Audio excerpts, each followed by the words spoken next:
میرے دوستو، اکثر لوگوں کو تہجد پڑھنے کا طریقہ نہیں آتا۔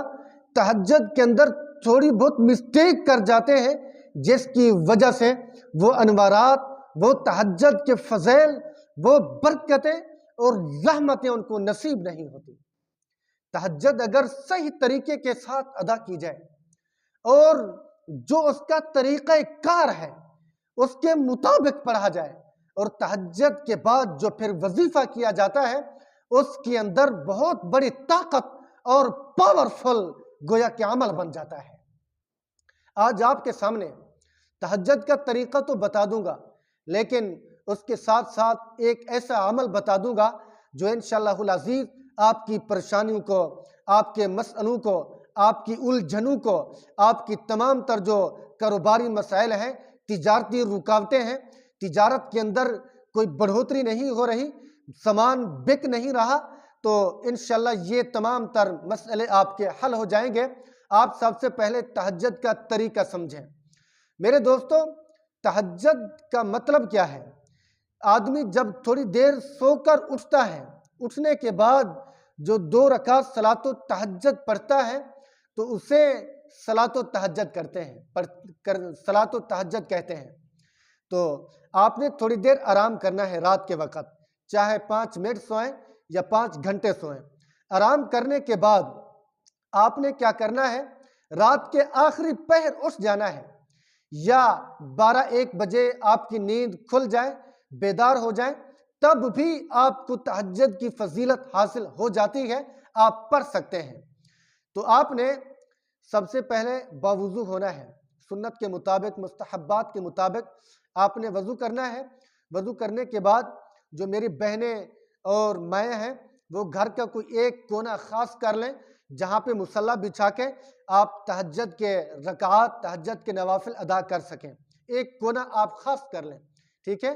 یا جو ملازم ہیں دفتر میں، اگر کوئی جگہ متعین کر دی جائے تو وہ ان کے لیے بیسٹ رہتی ہے، بہت زیادہ بہتر ہوتی ہے، تاکہ تہجد کے لیے الگ تھلگ ماحول ہو، پرسکون ماحول ہو، وہاں پہ کوئی شور شرابہ بھی نہ ہو، وہاں پہ کوئی سونے والا بھی نہ ہو، تاکہ آدمی جب دعا مانگے، اللہ کے سامنے روئے تو تھوڑی سی آواز بھی بلند ہو جاتی ہے، تو ان کی نیند میں بھی خلل نہ آئے۔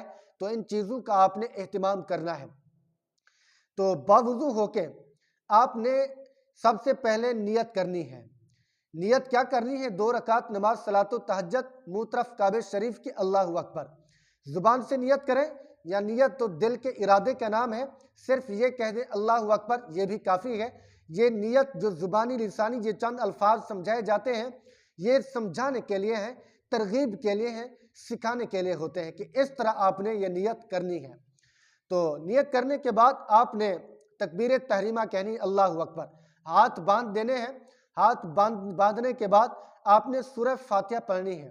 الحمدللہ رب العالمین الرحمن الرحیم مالک یوم الدین ایاک نعبد و ایاک نستعین اہدنا الصراط المستقیم صراط الذین انعمت علیہم غیر المغضوب علیہم ولا الضالین۔ یہ پڑھنے کے بعد آپ نے اس کے ساتھ کوئی سورت ملانی ہے، کوئی مختصر سی سورت ہو یا کوئی حافظ قرآن ہو، ٹائم بھی زیادہ ہو تو لمبی قرات بھی کر سکتے ہیں، بڑی بڑی صورتیں بھی پڑھ سکتے ہیں، پاؤ، آدھا پارا، مکمل سپارہ، یہ پڑھ سکتے ہیں، جتنا آپ کو توفیق ہو، جتنا آپ کی طبیعت برداشت کر سکتی ہو۔ تو آپ نے کوئی سورت پڑھ لینی ہے، مختصر سی سورت آپ کو بتاتا ہوں، سورہ اخلاص ہے۔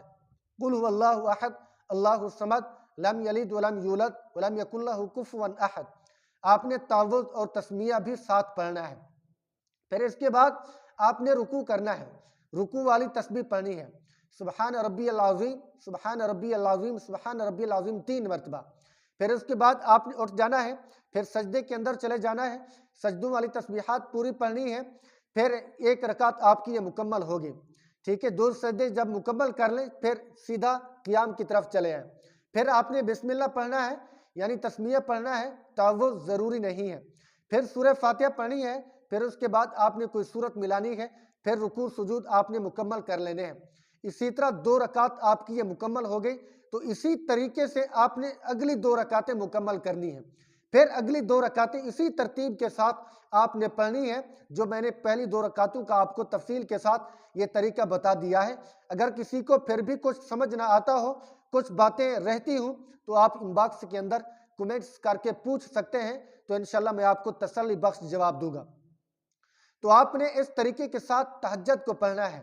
یہ تہجد کا طریقہ میں نے آپ کو بتا دیا ہے، تو جتنی ہو سکے آپ نے خشوع اختیار کرنا ہے، خضوع اختیار کرنا ہے، اخلاص کے ساتھ پڑھنا ہے۔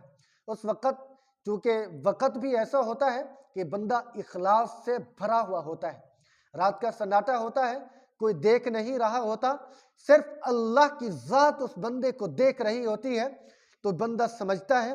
اس وقت چونکہ ذہن کے اندر کوئی خیالات بھی نہیں ہوتے۔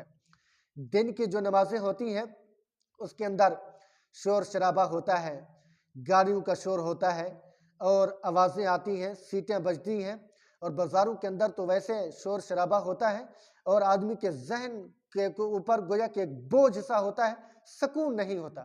جب بندہ رات کے وقت پرسکون ماحول میں نیند کر کے اٹھتا ہے تو اس کا ذہن تر و تازہ ہوتا ہے، ذہن گویا کہ کھلا ہوا ہوتا ہے، حشاش بشاش ہوتا ہے۔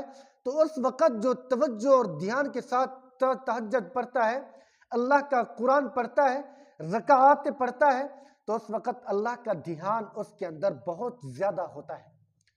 تو اچھا، آپ کو ایک وظیفہ بھی بتا دیتا ہوں، تہجد کے ایک خفیہ تسبیح بھی بتا دیتا ہوں، آپ اس کو پڑھیں، انشاءاللہ بہت فائدہ ہوگا، دولت بھی ملے گی، اور آپ کے مسئلے بھی حل ہوں گے، اور آپ کی زندگی بھی بدل جائے گی۔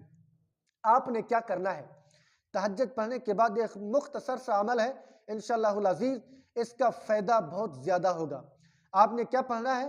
اللہم انک عفو کریم تحب العفو فاعف عنا یا غفور یا غفور، اللہم انک عفو یا کریم، ٹھیک ہے؟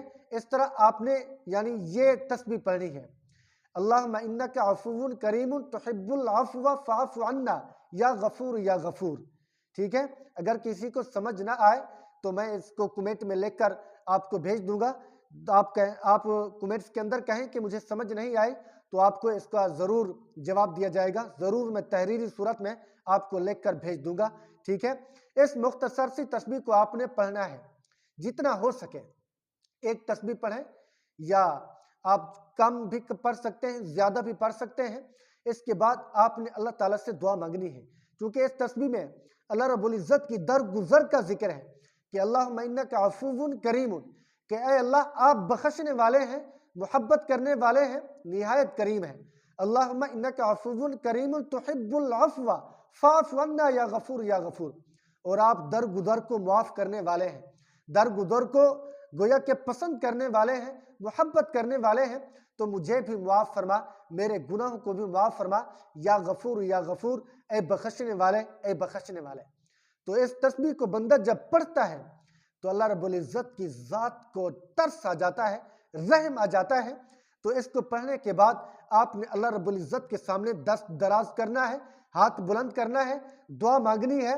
تو جو جو آپ کو پریشانی لاحق ہو، جو جو آپ کو مسئلہ درپیش ہو، جس جس چیز کی آپ کو ضرورت ہو، تو انشاءاللہ العزیز اس ضرورت کا ذہن میں خیال لائیں، دماغ کے اندر اس کو دہرائیں، تو مانگتے بھی جائیں، دہراتے بھی جائیں، تو انشاءاللہ اسی مقصد کے لیے اللہ تعالیٰ سے منت سماجت کر کے دعا کرنی ہے۔